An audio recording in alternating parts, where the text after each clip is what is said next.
So I was born in Melbourne in 1955. My parents were migrants from France, actually. So my parents were brought to Australia by very close friends, an old school friend of my father from Vuj. And they were amongst, I think, some 30,000 Jewish migrants that came to Australia after the war. And the community is an interesting community because amongst us, it is the second highest community per capita of Holocaust survivors. So my milieu and the people that I grew up with were all children of survivors. My parents' best friends were survivors, and we accepted that as a norm. So the healthy part of that is that nobody questioned the fact that there was a Holocaust and that our parents went through trauma. So it was an understanding. So in a way, while I can see that that's a dysfunction and a trauma, it's validating. So nobody will question this at any point in your life because there was enough of us.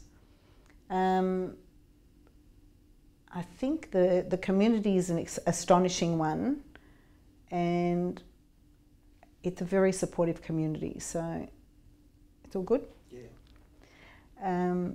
In that they brought up their children together, they had no families, so friends became family and had very close relationships with one another.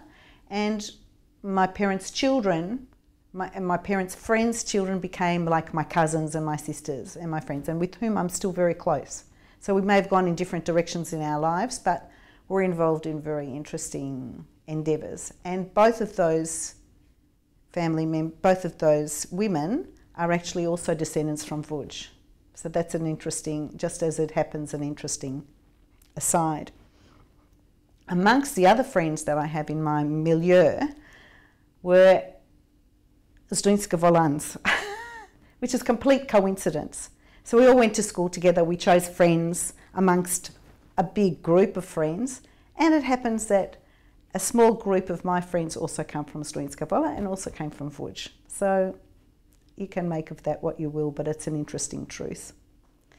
The life was very preoccupied with making a living, making a future for children after the war, and making sure that we all got a good education. And we were given the role of trying to make up for the loss, really.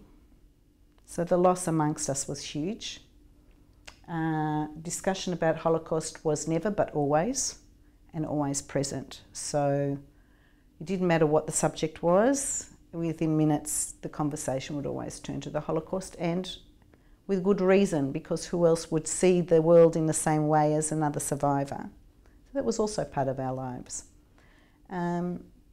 A lot of energy went to making things very good for the children and making sure that we had a good life and creating a whole new world and creating a scaffold, so an infrastructure that was lost. So all of our families came with nothing in their pockets and had to make something when they arrived, and they made sure that we had underpinning, we had foundation on which to build.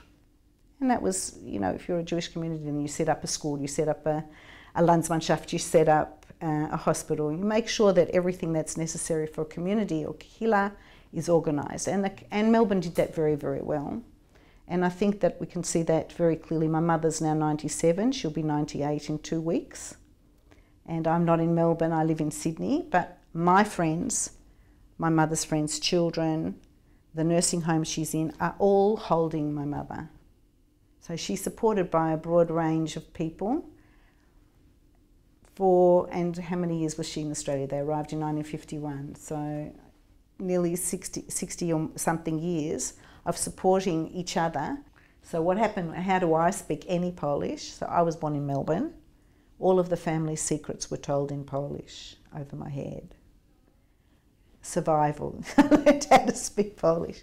So and also I was an only child, so I think language is important. And I mean, all of my mother's siblings speak languages well. They speak probably 7 languages each, all of them. My mother speaks French, English, Yiddish a little bit, English, Yiddish, Polish, and she speaks less than the rest. My uncle, like Mumek, who could recite the Chumash from the age of 3, from beginning to end, so he was also gifted and talented, could speak. His wife was Romanian, so he spoke Romanian, English, Hebrew, Spanish, because I lived in Spanish Harlem after the war, Hungarian. Did I say Hebrew? He spoke, like 7. Most of them spoke many languages. But I think most people in Poland spoke many languages. The borders changed, people knew. And German, of course. So they managed German because of the Yiddish probably initially, and then learnt the language. I just felt Jewish. Did I feel Polish Jew? Yeah, we were all Polish Jews because we know the difference. But interestingly, Melbourne was where the Polish Jews went, and Sydney was where the Hungarian Jews went, and they don't actually get on that well. So there are quite a few Polish Jews in Sydney, and there are quite a few Hungarian Jews in Melbourne, but the majority after the war were Polish and Hungarian in separate domains. And then you had a pre-war migration of German Jews who still managed to get it, if they had some money, could come before 1939, sometime between 37 and 39, and came with their families quite intact if they had enough money and they could do it. And they did. And there was some Polish migration in 1920s from Bialystok.